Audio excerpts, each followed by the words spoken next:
How many real friends do you actually have? Take a second and really count them up, because the reality is, if you deleted your gaming accounts and stopped going to the regular hangout spots for the next month, a lot of them wouldn't even send a text to see where you went. They would just find another random person to fill the empty space in their lobby while you spend the next few years wondering why you feel so isolated.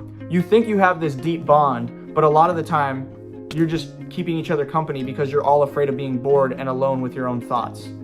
You use their presence as an excuse to ignore the fact that you aren't building any real skills, any discipline, or any real direction for your future. If you want to stop coasting on temporary connections, you need to look at your circle with total honesty. Here is what it actually looks like to evaluate your relationships. Handle the quiet phases of life and build connections that actually matter. Let's look at the actual facts of how we grow up.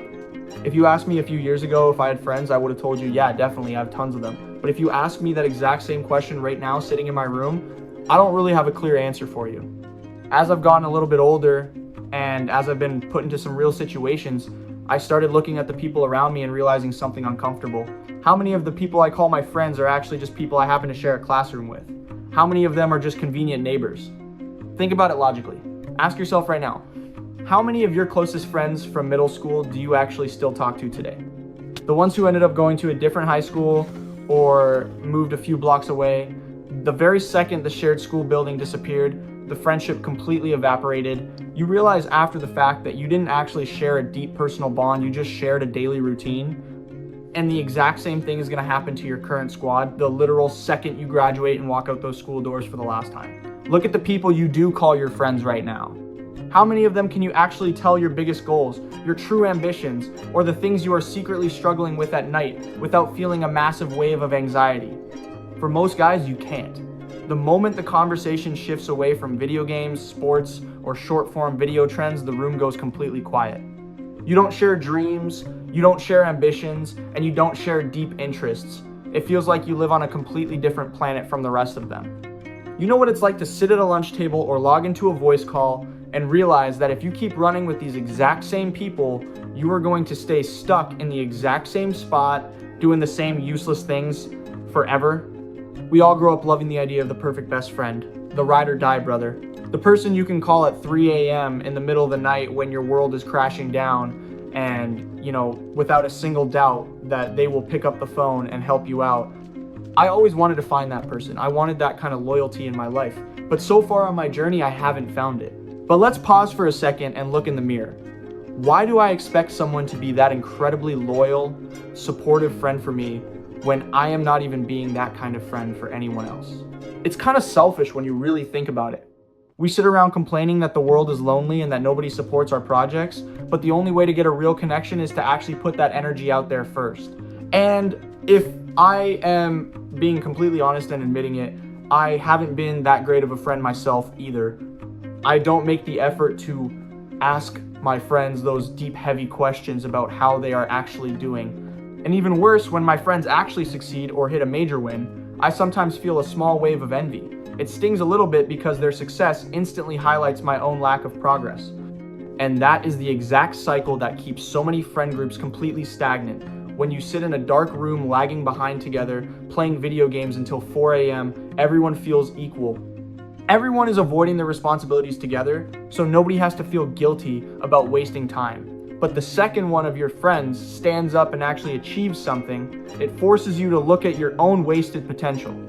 Because people are often too uncomfortable to fix their own lives, their natural reaction is to downplay their friend's win, make fun of it, or try to drag them back down to the group's baseline comfort level.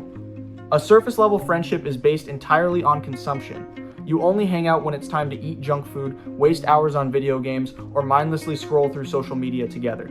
The moment the game console turns off, or the hangout ends, the silence in the room is completely deafening. You have absolutely nothing of substance to talk about because you aren't actually building anything together. You are trading your prime years for a handful of inside jokes that won't mean a single thing to you when you are 25 and struggling to find a stable path. A real connection is built on shared growth and mutual support. When you look at the people around you, their actions should make you want to level up your own life every single day. If your friend stays up late practicing a skill or working on a project, that should motivate you to go build yours the next morning. It's not about toxic jealousy. It's about pushing each other forward. You challenge each other's weaknesses and hold each other accountable to a standard that normal, complacent people think is completely unnecessary. Stop sacrificing your long-term potential just for temporary social comfort. It is so much better to walk completely alone for the next year, isolated, focused, and quietly building your skills than to spend that time sitting in a crowded room full of people who are slowly draining your ambition. The isolation phase is definitely uncomfortable at first. When you first step back from the squad, you're gonna feel a lot of FOMO. You're gonna see their active status online, you're gonna see them posting stories together, and your brain is gonna beg you to jump right back into the lobby just to feel included. But that quiet space is where your actual character is built. In that isolation, you find out who you actually are when the background noise is turned off. When you don't have a constant stream of notifications to distract you, you are forced to look at your own life clearly. You are forced to look at your lack of structure, your habits, and your goals. And that discomfort is the exact spark you need to start making real changes.